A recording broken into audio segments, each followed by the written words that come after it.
பொண்டாட்டி, பொண்டாட்டி, பொண்டாட்டி அப்படின்னு கொஞ்சி கொஞ்சி பேசுற ஆளுக்கு, பொண்டாட்டிய பொன் நம்ப முடியல. முக்கியமா ஆ மாதம்பட்டி லீலைகள் அப்படின்னு வ வ விதவிதமா நம்ம கேள்விப்படுறோம். இதுல எவ்வளவு உண்மை, எவ்வளவு பொய்ன்னு தெரியல. ஆனா நான் நெறைய கேள்விப்படுறேன். நெறைய எதேதோ அ சம்மந்தப்பட்டவங்கள வந்து இதுக்கு மேல சொன்னா அவங்க அடையாளம் தெரிஞ்சிருங்கிறனால நம்ம வாய கட்டி போட வேண்டியிருக்கு. பட் கண்டிப்பா. சம்மந்தப்பட்டவங்களே சிலர் வந்து அ இந்த கேஸ் ஆரம்பிச்சதுக்கு அப்புறம் அவங்களுடைய கதைய சொன்னதெல்லாம் நடந்திருக்குதுங்க. ஸோ ஒரு ஒரு ஆண் பல பெண்களோட தொடர்பு வைக்கும் பொழுது, அந்த ஆணுக்கு வந்து எந்த பெண்ணுமே உத்தமியா தெரிய மாட்டா.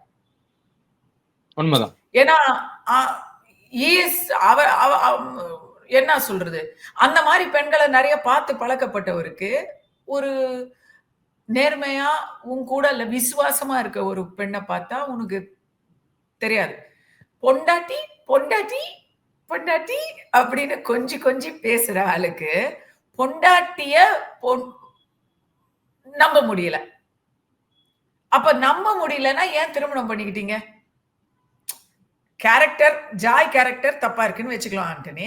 டார் கேரக்டர் தப்புனா, ஆமா. ஏன் நீங்க கல்யாணம் பண்ணிக்கிட்டீங்க?